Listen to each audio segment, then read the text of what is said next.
لا إله إلا الله محمد رسول الله لا إله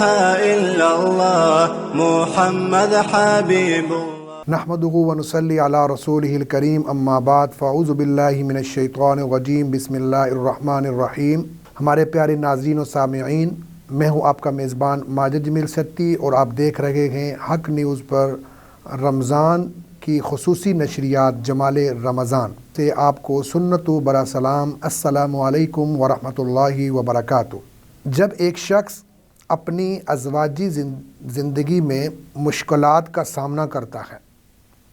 اور فیصلہ کرتا ہے کہ وہ اپنی شادی ختم کرے، تو اس کے پیچھے نہ صرف جذباتی اور نفسیاتی مسائل ہوتے ہیں بلکہ سماجی اور اقتصادی وجوہات بھی اہم کردار ادا کرتی ہیں۔ اللہ تعالیٰ نے قرآن پاک میں طلاق کے بارے میں واضح رہنمائی دی اور نبی کریم صلی اللہ علیہ وسلم کی سیرت میں بھی اس پر گہری روشنی ڈالی گئی ہے۔ آج ہم گفتگو کریں گے طلاق کی بڑھتی ہوئی شرح۔ اس موضوع پر جو نہ صرف فرد کی زندگی کو متاثر کرتا ہے بلکہ پوری معاشرتی جو ڈھانچے پر بھی اثر ڈالتا ہے۔ ہمارے ساتھ موجود ہیں جناب جید عالم دین ہیں، محقق ہیں، خطیب ہیں اور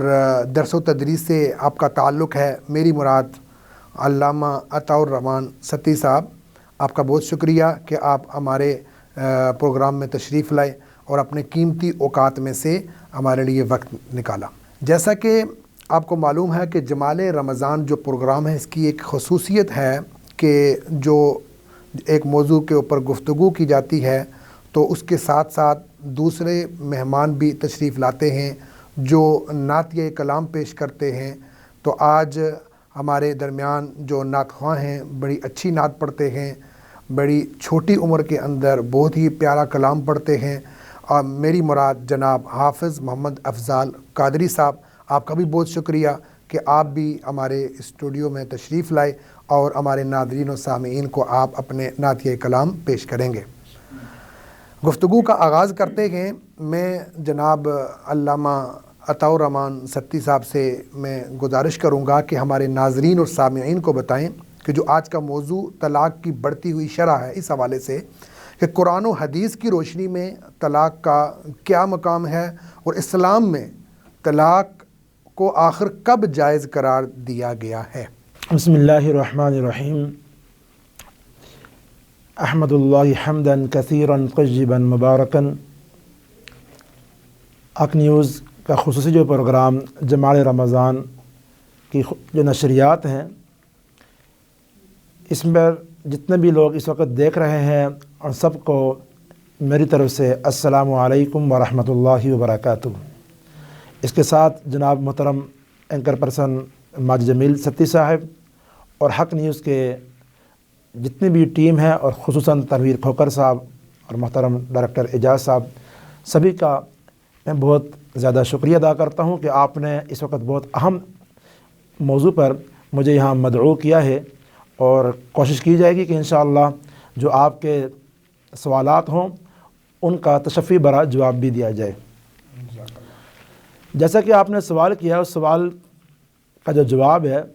سب سے پہلی اور بنیادی چیز ہے کہ اللہ تبارک و تعالیٰ نے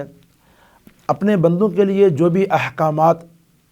بنائے ہیں یا جن احکامات کا نزول کیا ہے، وہ اپنے بندوں کے فطرت اور مزاج کے مطابق رکھے ہیں۔ لا محالہ ہماری زندگی جو اس دنیا میں موجود ہے، اس زندگی میں جہاں نکاح کا ایک خوبصورت اور محبت برا عمل موجود ہے، وہاں پر اگر اس طرح کے کوئی مسائل کھڑے ہو جائیں کہ جس سے نکاح کا جو خوبصورت اور مبارک اور بہترین عمل ہے اگر وہ آگے بڑھ نہ سکتا ہو، تو اس کا سلسلہ منقطع کرنے کے لیے ہماری شریعت، ہمارا دین، ہمارا جو اسلام ہے، کیونکہ یہ مکمل ایک نظام زندگی ہے، مکمل ایک ضابطۂ حیات ہے، تو اس میں اس کے بھی ایک حل موجود ہے، اور اس حل کو طلاق کا نام دیا گیا ہے۔ اگرچہ اللہ تبارک و تعالی نے دو نفوس یعنی مرد اور عورت، جب ان دونوں کا جو آپس میں جوڑ ہے، اس جوڑ کو اللہ نے قرآن کریم میں اپنی ایک نشانی، اپنی ایک علامت قرار دیا ہے، اپنی ایک پہچان کروائی اس کے ذریعے۔ لیکن اسی قرآن کریم میں اگر یہ سلسلہ آگے نہ بڑھ سکتا ہو تو اسی قرآن کریم کے اندر اس کا حل یہ بتایا کہ اس کا حل طلاق ہے۔ اور طلاق جو ہے اگرچہ آقا علیہ الصلوۃ والسلام کا خوبصورت فرمان ہے جس کا مفہوم ہے کہ اللہ تعالیٰ کو جو چیز سب سے زیادہ ناپسندیدہ ہے مگر ہے حلال، وہ ہے طلاق۔ اگرچہ ہمارے معاشرے میں طلاق توڑ کو سمجھ لیا گیا ہے، طلاق جو ہے ایک الگ الگ ایک لا تعلقی کو سمجھ لیا گیا ہے، لیکن جہاں پر دو نفوس کی زندگی جو میاں اور بیوی کے نام سے ہے، جو شوہر اور بیوی کے نام سے ہے، اگر ان کی زندگی کا سلسلہ آگے بڑھ نہ سکتا ہو تو ان کی مصالحت یہ ہے کہ ان کی طلاق ہو جائے۔ یہ مصالحتی عمل ہے، یہ کوئی خاندانوں کا ٹوٹ کا عمل نہیں ہے، یہ دلوں کے ٹوٹنے کا عمل اگرچہ ظاہری طور پر تو ہے، لیکن اس عمل کے اندر بھی اللہ تبارک و تعالیٰ نے ایک صلح رکھی ہوئی ہے۔ اور جب ہمارے ہاں اس چیز کو اس نگاہ سے دیکھا جاتا ہے کہ اگر یہ چیز، اس کا حکم قرآن مجید کے اندر بھی موجود ہے، جو سورۃ البقرہ ہے، سورۃ البقرہ کے اندر واضح اس کا طریقہ اور اس کی آیات موجود ہیں۔ اسی طریقے سے آقا علیہ الصلوۃ والسلام کے فرامین بھی موجود ہیں اور صحابہ کرام رضوان اللہ علیہم اجمعین کا عمل بھی موجود ہے۔ اور یہ سلسلہ کوئی آج یا اس دور کا نہیں ہے طلاق کا، بلکہ یہ آقا علیہ الصلوۃ والسلام کے دور میں بھی طلاق ہوئی اور صحابہ کرام کے ہاں بھی طلاق ہوئی، اور یہ سلسلہ چلتا آ رہا ہے اور یہ گویا کہ اب تک چل رہا ہے۔ لیکن اصل چیز یہ ہے کہ طلاق کا حکم قرآن میں موجود، طلاق کا حکم حدیث میں موجود، اور طلاق ایک مصالحتی عمل ہے۔ جی، لیکن علامہ عطاء الرحمن ستی صاحب، میری آپ سے گزارش ہوگی کہ ہمارے ناظرین اور سامعین کو یہ بھی بتائیں کہ ہمارے معاشرے میں طلاق کی جو شرح ہے یہ کیوں بڑھ رہی ہے؟ کیا اس کے پیچھے کوئی خاص سماجی یا ثقافتی عوامل کار فرما ہیں؟ ماشاءاللہ، سوال آپ نے بہت زبردست کیا ہے، اور بالکل آپ نے سوال ایسے کیا کہ آپ میرے خیال میں معاشرے کا جو مرض ہے آپ اس کی نبض کو پکڑنا چاہ رہے ہیں یا اس کی نبض پر پاؤں رکھنا چاہ رہے ہیں۔ اگر آپ کے سوال کا جو میں جواب ہے اگر صرف میں دو لفظوں میں یا ایک لائن میں دے دوں تو وہ جواب یہ بنتا ہے کہ آج کے معاشرے میں ہماری جو اولاد ہے، چاہے وہ بچہ ہے چاہے وہ بچی ہے، تعلیم زیادہ تربیت کم۔ تعلیم زیادہ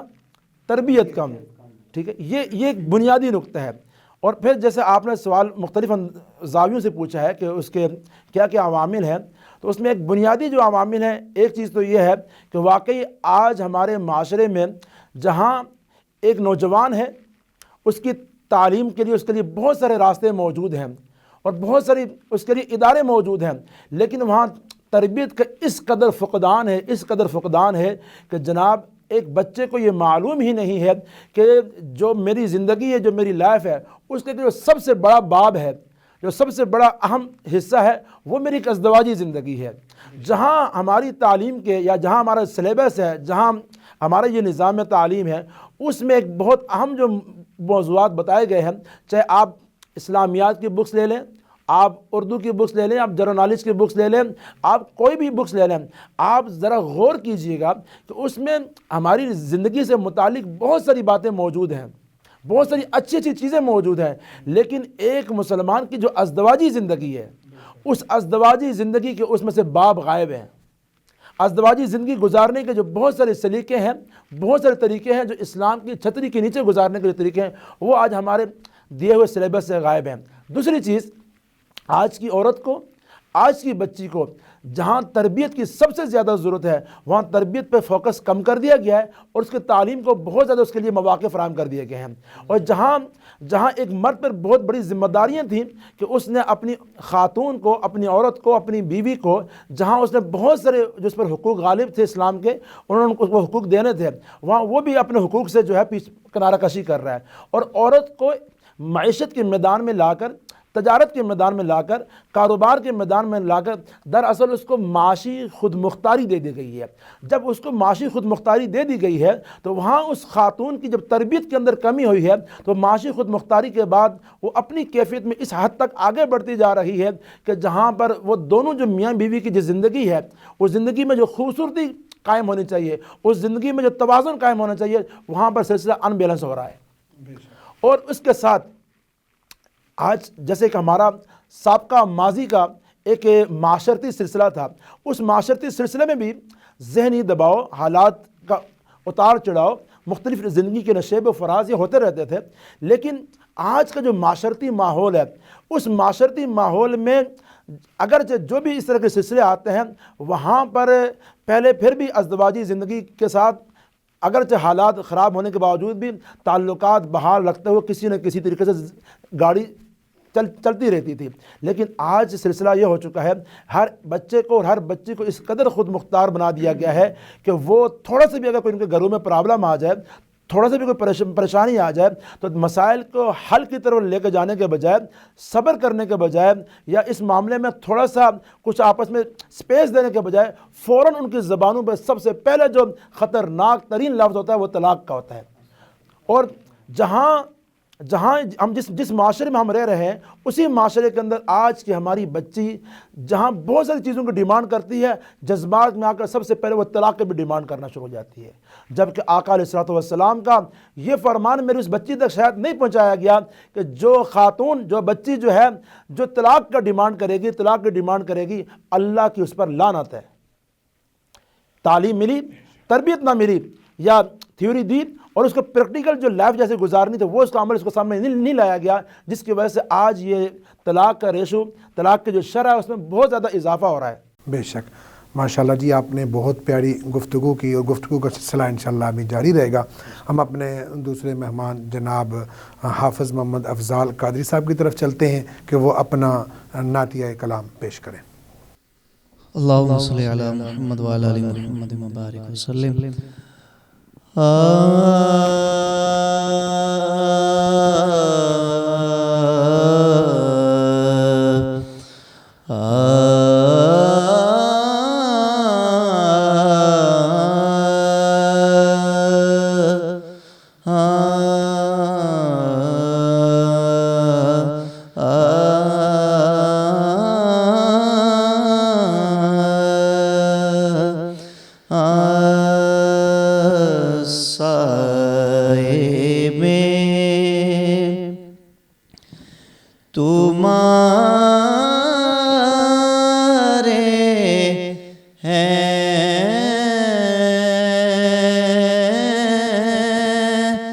قسمت یہ ہماری ہے،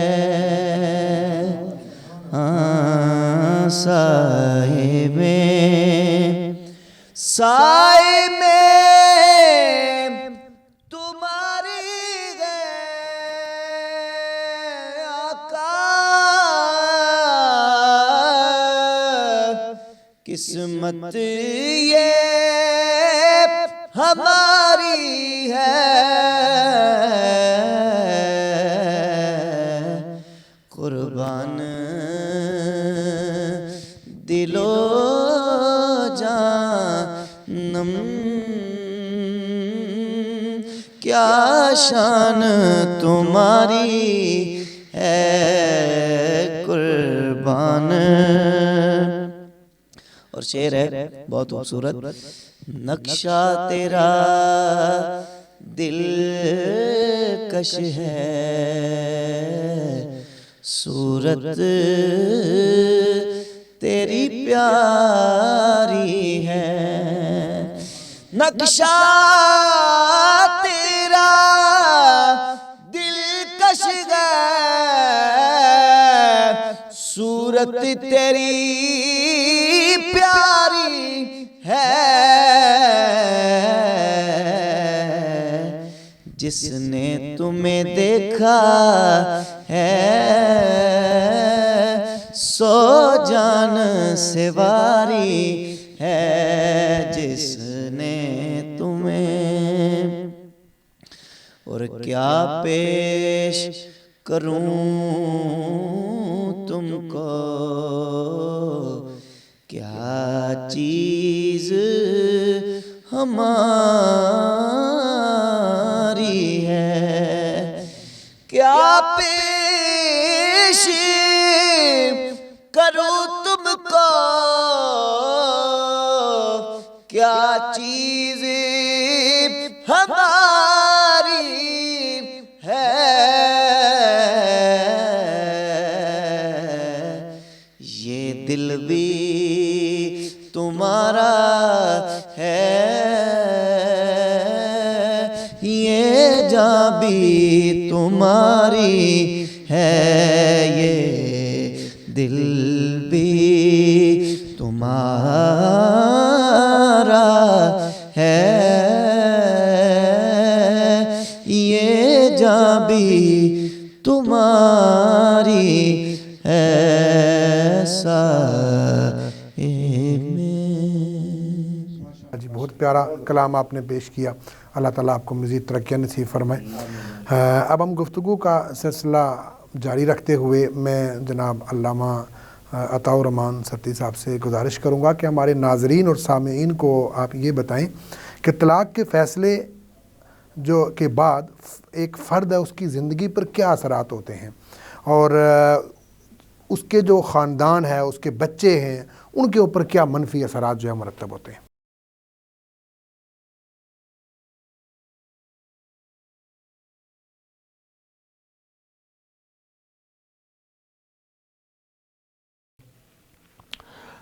جس شخص نے بھی اللہ تعالیٰ کے ایک جائز عمل کو، اور جس میں اللہ کی ناپسندیدگی ہے، اگر کوئی ایسا اس نے انجام دیا ہوگا تو اس کی زندگی پر اس چیز کے اثرات ضرور مرتب ہوں گے، ضرور مرتب ہوں گے۔ لیکن اس میں سامنے دو چیزیں ہیں، ایک ہے مرد اور ایک ہے عورت۔ اب ایک فرد مرد کی صورت میں ہے اور ایک فرد جو ہے وہ عورت کی صورت میں ہے، دونوں کی زندگیوں پر بعض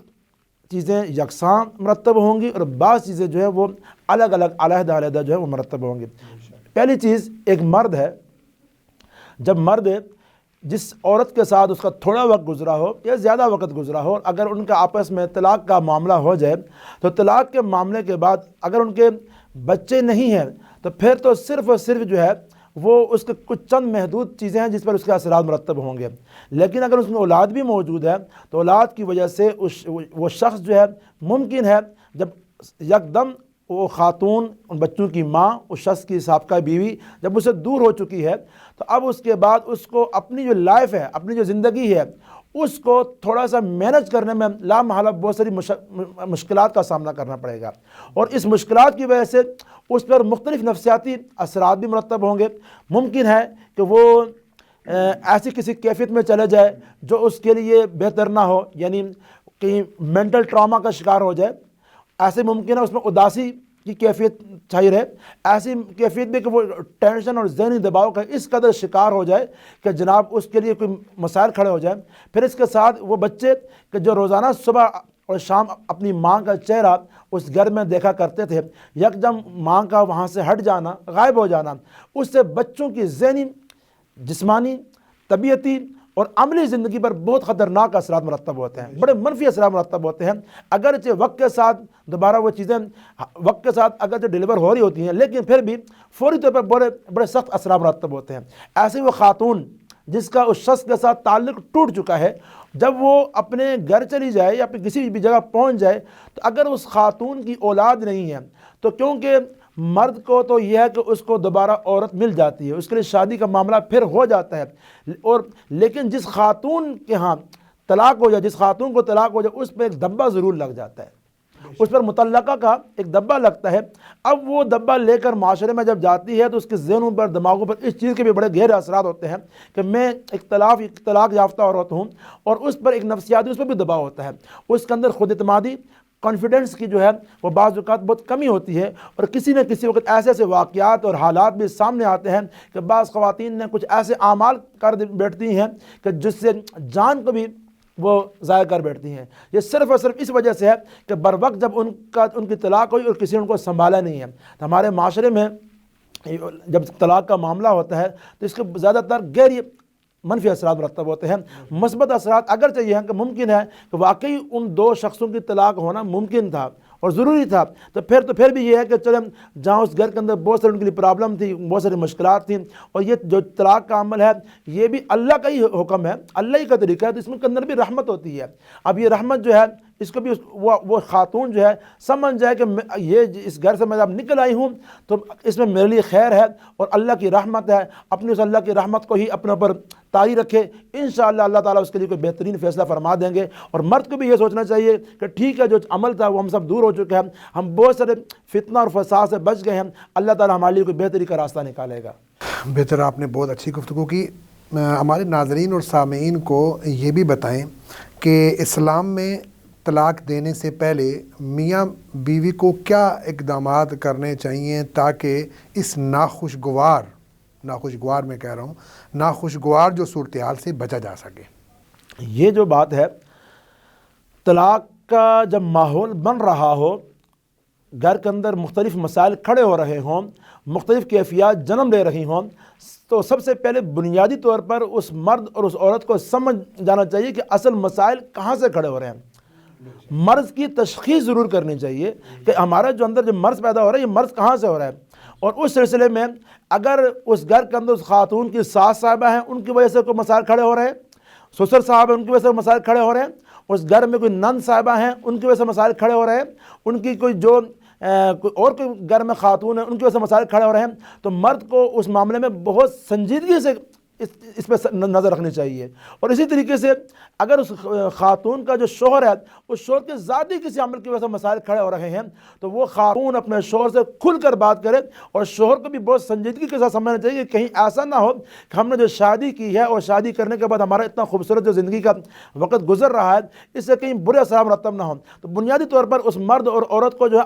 اپنے معاملات سب سے پہلے خود ڈسکس کرنا چاہیے۔ ہمارے معاشرے میں بعض اوقات فوری یہ مسائل جو ہیں یہ جرگوں میں چلے جاتے ہیں، اور جرگوں میں ہمارے ہاں دو طرفہ سلسلے چل رہے ہوتے ہیں، اور بعض اوقات یہ جرگوں کے اندر بعض خواتین بھی جو ہے نا مردوں کے مسلسل چیزوں پر ابھار رہی ہوتی ہیں۔ اس سلسلے میں بجائے مسائل کا حل نکلنے کے، مسائل میں کوئی بہتری آنے کے، مزید مسائل بڑھ رہے ہوتے ہیں۔ ہر روز جو نئی خبریں آ رہی ہوتی ہیں اور یوں ان کے اندر دنیا پیدا کی جا رہی ہے۔ اس میں سب سے بنیادی کردار ادا کرنا چاہیے، قرآن کریم کے اندر بھی یہ ہے کہ طریقہ کار بتایا گیا ہے کہ جب کوئی اس طرح کا کوئی سلسلہ ہو تو اس میں ثالث مقرر کر دیے جائیں، ایک ثالث مرد کی طرف سے ہو اور ایک ثالث عورت کی طرف سے ہو، وہ ان کو آپس میں صلح صفائی والے معاملے میں لائے۔ اور اسی طریقے سے دیکھیں کہ بھئی ہمارے اندر یہ دن بدن جو یہ آگ کیوں پیدا ہو رہی ہے، دن بدن ہم لوگ کیوں غصہ ہو رہے ہیں، کہ دن بدن ہمارے گھر میں لڑائی کیوں؟ ایسے کریں کہ جو دین اور شریعت کی جس کا ہم نام لیوا ہیں اس میں صبر اور تحمل کا بہت زیادہ سبق ہے۔ کچھ دن کے لیے ہم صبر کر لیتے ہیں، یا کچھ دن کے لیے اس میاں اور بیوی کو کچھ عرصے کے لیے ان کو دور کر دیا جائے، اور دور کرنے میں کوئی بھی ذریعہ استعمال کیا جا سکتا ہے۔ جب ان کا اپنے ذہنی کیفیت بحال ہو جائے، کسی کنڈیشن میں آ جائے، دوبارہ ان کا آپس میں بیٹھک کرا دی جائے، ان چیزوں کا بھی سلسلہ بندہ اختیار کر سکتا ہے۔ اور بھی بہت سارے خاندانی ثقافتی ماحول کو دیکھ کر ان میں بہتری لانے کی اور مثبت ماحول پیدا کرنے کی ضرور سلسلے کرنے چاہیے۔ یہ وقت کے ساتھ انسان کو بہت ساری چیزیں سمجھ آ جاتی ہیں۔ بے شک آپ نے بہت ہی عمدہ گفتگو کی۔ بس مختصر سے وقت میں ہمیں یہ بتائیں کہ ان سارے صورتحال کے باوجود پھر بھی اگر طلاق ہو جائے تو ہے تو جائز عمل، تو اس کے بعد دونوں فریقین کو پھر کیا کرنا چاہیے؟ اسلام ہمیں اس بارے میں کیا کہتا ہے؟ جناب محترم ماجد جمیل ستی صاحب، آپ نے جو بنیاد میں مجھ سے ایک سوال کیا تھا، آپ کی جمال رمضان کی جو خوبصورت ٹرانسمیشن ہے، میں اسی کے پلیٹ فارم سے جو ہے میں یہ آپ کا جو سوال کا جواب ہے سب تک پہنچانا چاہتا ہوں کہ جیسے کہ شروع میں اس سوال کے میں نے جواب میں آپ کو ایک بات بتائی کہ طلاق دراصل ایک مصالحتی عمل ہے۔ اب طلاق ہو گئی ہے، جو معاملہ ہونا تھا وہ ہو چکا ہے، اس کے بعد ہمارا رویہ، اس کے بعد ہمارا معاملہ، ہمارا ذہن و فکر ان دونوں خاندانوں کے ساتھ کیسا ہونا چاہیے، یا ان دونوں خاندانوں کا آپس میں کیسا ہونا چاہیے۔ دیکھیں ہم اسلام کے نام لیوائیں، دیکھیں ہم محمد عربی صلی اللہ علیہ وسلم کا کلمہ پڑھنے والے ہیں، ہمارا اسلام ہمیں عفو درگزر کا بہت بڑا سبق دیتا ہے۔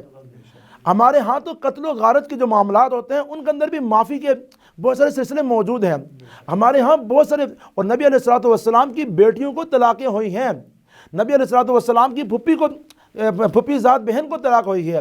صحابہ کرام کی اولاد کو طلاق ہوئی ہے۔ ہمیں اسلام، ہم جب اسلام کے نام لیوا ہیں، ہم نبی کریم صلی اللہ علیہ وسلم کے ماننے والے ہیں، تو ہمیں روشنی کسی دائیں بائیں معاشرتی ثقافتی ایرا غیرہ نتو خیرہ سے ہرگز نہیں لینی ہے، ہمیں روشنی اپنے نبی سے لینی ہے،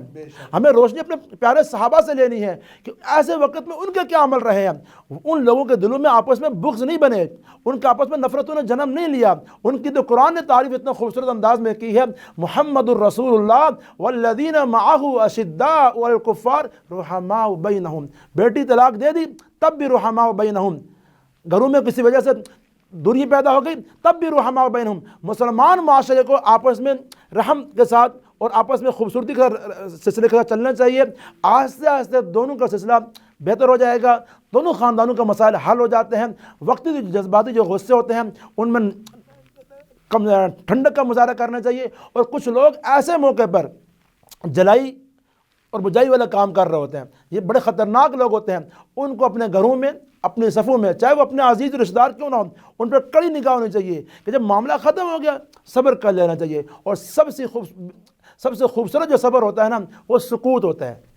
کچھ عرصے کے لیے مرد بھی خاموش ہو جائے، کچھ عرصے کے لیے عورت بھی خاموش ہو جائے، کچھ عرصے کے لیے وہ مرد کا خاندان بھی خاموش ہو جائے، کچھ عرصے کے لیے وہ عورت کا خاندان بھی خاموش ہو جائے۔ پھر اس کے بعد دیکھیے گا کہ ان دونوں خاندانوں کے اندر بہت خوبصورتی والا معاملہ آ جائے گا، ان کی دوریاں ختم ہو جائیں گی۔ باقی جو زندگی جو شریعت کے مسائل ہیں اس کے بعد بندہ مرد بھی آزاد ہے، وہ جس طریقے سے جہاں چاہے شادی کرنا چاہے، عورت بھی اپنی عدت گزارنے کے بعد جہاں چاہے وہ شادی کرنا چاہے۔ اس طرح ہماری زندگی کے ہماری جو شریعت ہے، ہمارا جو دین ہے اور ہمارا جو اسلام ہے، یقین کریں جو شخص اس کو فالو کرے گا اس کے لیے آسانیاں ہی آسانیاں، بہتری بہتری ہیں۔ وجہ کیا ہے کہ ہمارا دین اور ہماری شریعت جو ہے وہ کوئی لولی لنگڑی شریعت نہیں ہے۔ اس کے اندر ایسی کوئی چیز ہے نہیں کہ جس میں کہ بس طلاق تھی اب طلاق کے بعد کوئی سلسلہ نہیں، طلاق کے بعد کے سلسلے بھی موجود ہیں کہ طلاق کے بعد کی زندگی کیسے گزارنی ہے۔ تو الحمدللہ آپ کے پلیٹ فارم سے یہ جامع اور گفتگو کرنے کا اللہ تعالیٰ نے موقع عطا فرمایا۔ جی بالکل، آپ نے بہت ہی پیاری گفتگو کی، انتہائی جامع، معنی اور مدلل انداز کے اندر آپ نے جو ہے وہ ہمارے ناظرین کو آج کا جو یہ موضوع تھا طلاق کی جو بڑھتی ہوئی شرح، اس حوالے سے ہمارے ناظرین کو آپ نے بہت ہی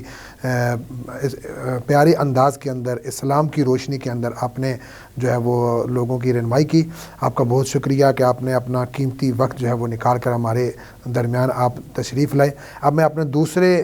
جو مہمان ہیں جناب حافظ محمد افضال قادری صاحب، ان کی طرف چلتا ہوں کہ وہ اپنا دوسرا کلام پیش کریں۔ جی بسم اللہ، میں آپ کی اجازت سے ہی حضرت سیدہ کائنات کی بارگاہ میں اپنا نذرانہ محبت 2-3 اشعار کی صورت میں پیش کرنا چاہتا ہوں۔ درود شریف سبا باب، اللہم صلی علی محمد وعلی آل محمد مبارک وسلم۔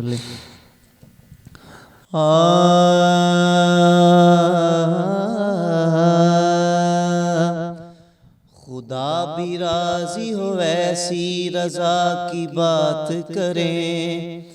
ادب سے بنت رسول خدا کی بات کریں۔ خدا نے رکھا ہو جنہیں اپنی حفاظت میں، ہم ان کے بارے میں کیسے خطا کی بات کریں، ہم ان کے بارے میں کیسے خطا کی بات کریں۔ مراد آیا تطہیر جانے می سمو کمبر، خطا زادوں کو کیا معلوم شان انما کیا ہے۔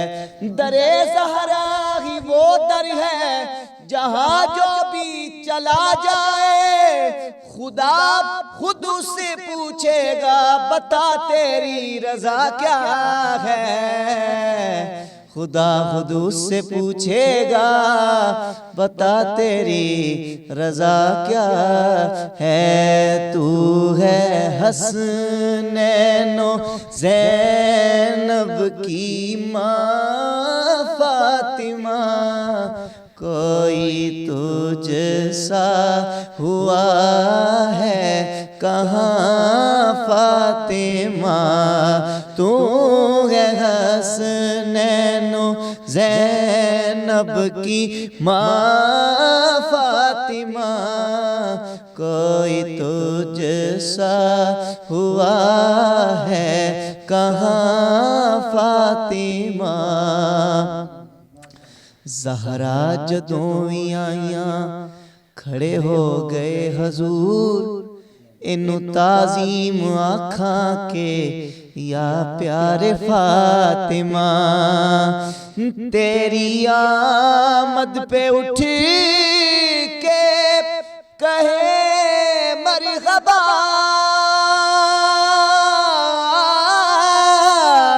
تیری آمد پہ اٹھ کے کہے مرحبا خود محمد رسول زمان فاطمہ کوئی تجھ سا ہوا ہے کہاں فاطمہ اور یہ پیغام ہے میرا آپ کے ریفرنس سے حق نیوز کی ٹیم کی ریفرنس سے یہ میں پیغام دینا چاہتا ہوں اور پیغام کیا ہے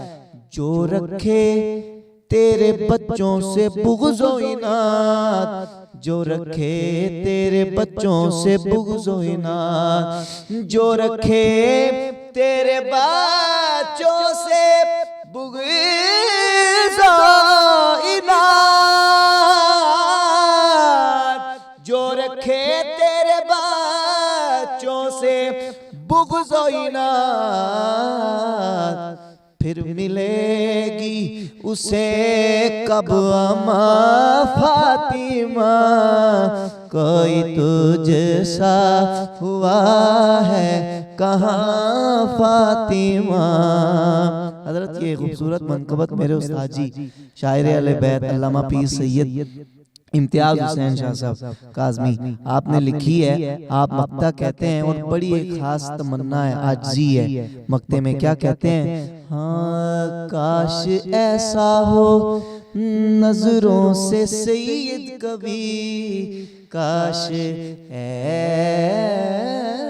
ایسا ہو نظروں سے سید کبھی کاش ایسا ہو نظروں سے سید کبھی کاش ایسا ہو نظروں سے سید کبھی تیرے قدموں چومے نشان فاطمہ کوئی تجھ سا ہوا ہے کہاں فاطمہ آخری پیغام میرا منسوب کرے زہرا سے جو قول خطا کا منسوب کرے زہرا سے جو قول خطا کا وہ ابن خطا ہے کیونکہ تو ہے حسنین و زینب کی ماں فاطمہ کوئی تجھ سا ہوا ہے کہاں فاطمہ ماشاءاللہ ماشاءاللہ بہت پیارے انداز میں آپ نے جو اپنا کلام پیش کیا پہلا کلام بھی بہت پیارا تھا دوسرا بھی بہت پیارا تھا اللہ تعالیٰ آپ کو مزید ترقی نصیب فرمائے آپ کا بہت شکریہ کہ آپ نے اپنا قیمتی جو وقت ہے وہ ہمیں دیا اور ہمارے ناظرین و سامعین کو اتنے پیارے کلام جو ہے وہ سنائے اللہ تعالیٰ آپ کو اپنی شان کے مطابق اجر عظیم سے نوازے میں ان کے ساتھ ساتھ آپ کے ساتھ ساتھ جو ہمارے دوسرے مہمان جناب علامہ عطاء الرحمن ستی صاحب جنہوں نے بہت ہی مدلل جامع معنی انداز کے اندر طلاق کی جو بڑھتی ہوئی شرح اس موضوع کے اوپر گفتگو کی میں آپ کا بھی شکریہ ادا کرتا ہوں اللہ تعالیٰ آپ کو اپنی شان کے مطابق اجر عظیم سے نوازے پروگرام کا وقت جو ہے وہ ختم ہوا جاتا ہے مختصر خلاصہ آج کی گفتگو کا وہ یہ ہے کہ ہمیں جو یہ طلاق کی بڑھتی ہوئی شرح ہے اس کے جو عوامل ہیں ان کے اوپر سوچ بچار کر کے ہمیں اس شرح کو کم کرنا ہے اور وہ شرح جو کم ہوگی اس پوری جو گفتگو ہے اس کا خلاصہ یہی ہے کہ ہمیں صبر کرنا ہے عفو درگزر والا معاملہ کرنا ہے ایک دوسرے کو برداشت کرنا ہے رمضان کے ان بابرکت ساعتوں میں یہی پیغام ہے کہ ایک دوسرے کو برداشت کرنا سیکھیں ایک دوسرے کو عفو درگزر والا معاملہ جو ہے نا کوئی بات ہو جائے تو عفو درگزر والا معاملہ کریں تو اللہ رب العزت ہمیں عمل کی توفیق عطا فرمائے ناظرین و سامعین سے گزارش ہے کہ ہمارا جو یہ گفتگو ہم کرتے ہیں، جو پیغام ہے، اس کو آگے دوسروں تک بھی پہنچائیں اور اپنی قیمتی آراء جو ہے اس سے بھی ہمیں آگاہ کریں۔ اللہ نگہبان، وآخر دعوانا ان الحمدللہ رب العالمین۔